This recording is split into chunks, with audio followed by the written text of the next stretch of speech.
Assalamualaikum warahmatullahi wabarakatuh. Pada kesempatan ini kami akan menjelaskan mengenai good governance dan kepemilikan saham yang diangkat dari kasus Jiwasraya mulai disidang terkuak dugaan pencucian uang. Sebelumnya perkenalkan, kami dari kelas hukum bisnis D yang terdiri dari saya Aisyah Putyahaliza, teman saya Hilda Milamra, Dava Lazari, dan juga Sarah Anjani. Pertama-tama di sini saya akan menjelaskan introduction mengenai kasus Jiwasraya yang akan kami ceritakan atau akan kami analisis pada kesempatan ini. Permasalahannya, sebanyak 6 terdakwa dari kasus dugaan korupsi PT Asuransi Jiwasraya, Persero atau AJS, sudah menjalani sidang pertama pada tanggal 4 Juni 2020.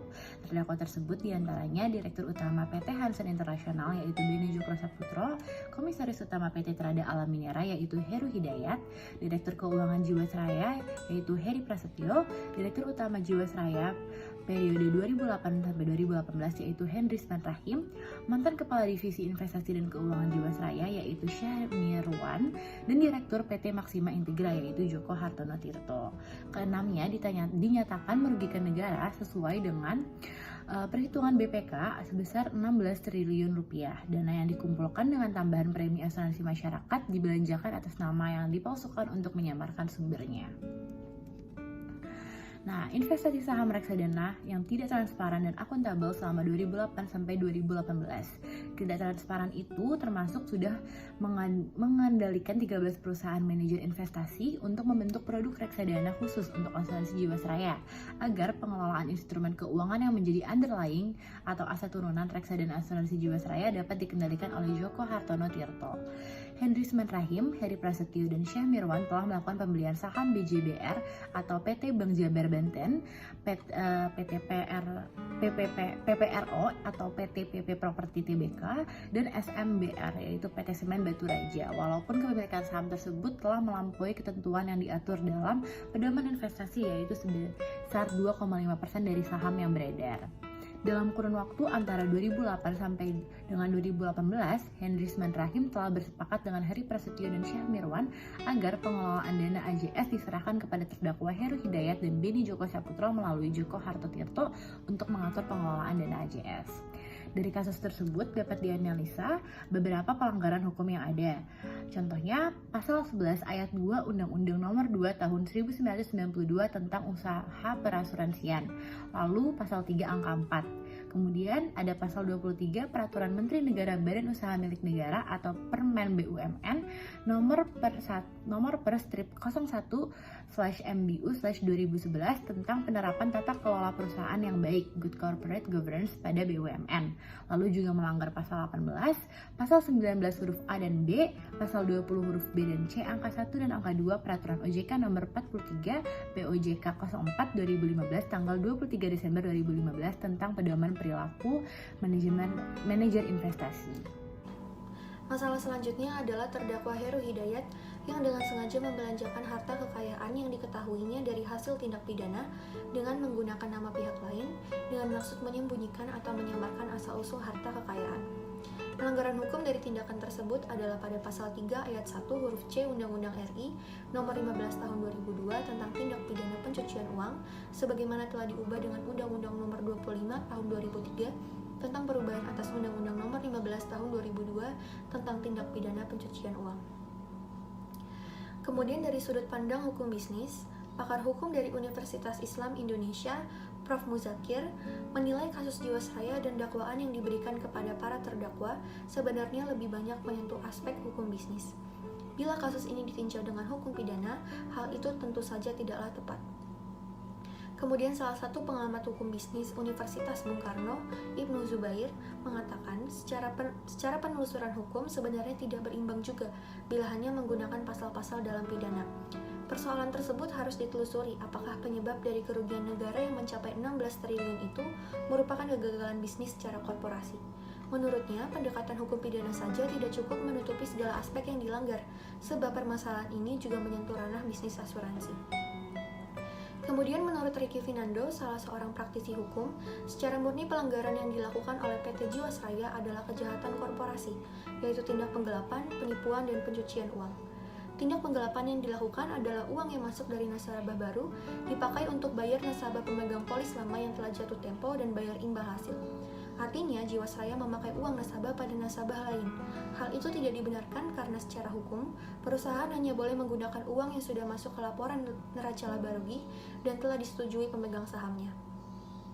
Kemudian tindak pencucian uang yang melakukan penempatan uang dengan tujuan untuk menyamarkan asal-usul harta kekayaan pada rekening Freddy Gunawan. Uang tersebut dibelanjakan untuk kepentingan pribadi.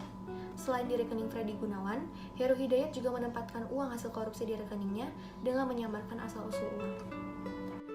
Selanjutnya, dari sudut pandang etika bisnis, menurut Pradana dan Rikumahu tahun 2014, prinsip good corporate governance yang dianut dalam etika profesi industri asuransi meliputi keterbukaan, akuntabilitas, pertanggungjawaban, kemandirian, dan kesetaraan serta kewajaran. Namun, investasi saham dan reksadana Jiwasraya tidak transparan dan akuntabel selama 2008 hingga 2018.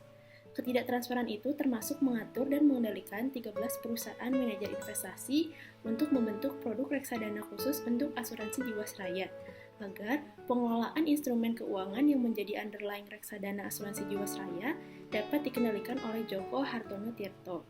Dalam kurun waktu antara tahun 2008 sampai dengan tahun 2018, Hendrisman Rahim telah bersepakat dengan Hari Prasetyo dan Syah Mirwan agar pengelolaan dana AJS diserahkan kepada terdakwa Heru Hidayat dan Beni Joko Saputro melalui Joko Hartono Tirto untuk mengatur pengelolaan dana AJS. Dalam hal ini, penyerahan pengelolaan dana PT AJS dilakukan dengan melakukan pengaturan dan pengendalian saat pembelian dan penjualan kembali saham-saham termasuk subscription dan redemption pada reksadana serta mengatur pihak lawan transaksi termasuk mengatur jenis saham, volume, dan nilai saham yang hendak dibeli ataupun dijual kembali.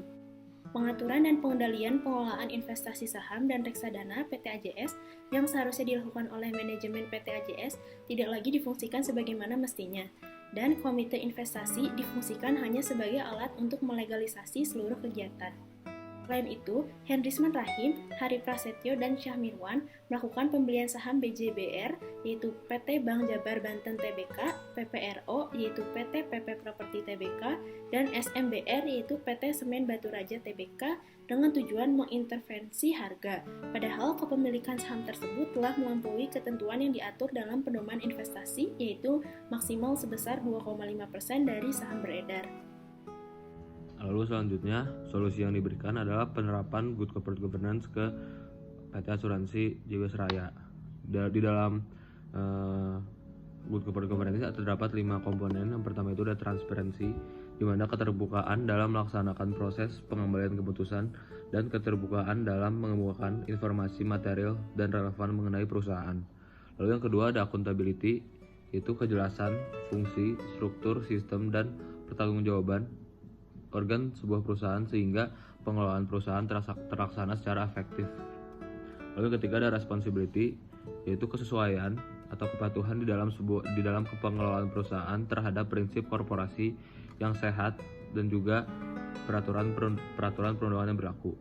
Lalu yang keempat ada independensi, yaitu suatu keadaan di mana perusahaan dikelola secara profesional tanpa benturan kepentingan dan pengaruh atau tekanan dari pihak manajemen yang tidak sesuai dengan peraturan dan perundang-undangan yang berlaku dan prinsip-prinsip korporasi yang sehat.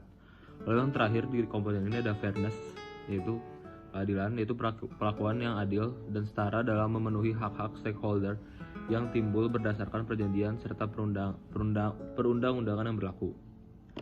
Lalu di dalam GCG ini bisa memperkuat good corporate governance ini berdasarkan POJK nomor 73. Di dalam memperkuat GCG ini yang pertama itu ada pelaksanaan tugas dan tanggung jawab direksi Dewan Komisaris, lalu kelengkapan dan pelaksanaan tugas komite audit, penerapan fungsi kepatuhan auditor internal dan eksternal, lalu penerapan manajemen risiko termasuk sistem pengendalian internal, dan terdapat rencana strategis perseroan dan pelaksanaan transparansi kondisi keuangan dan non-keuangan perseroan.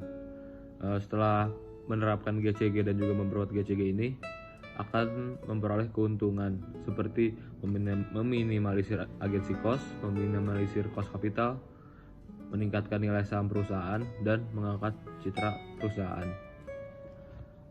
Sekian dari kelompok kami. Maaf jika ada salah kata. Wassalamualaikum warahmatullahi wabarakatuh.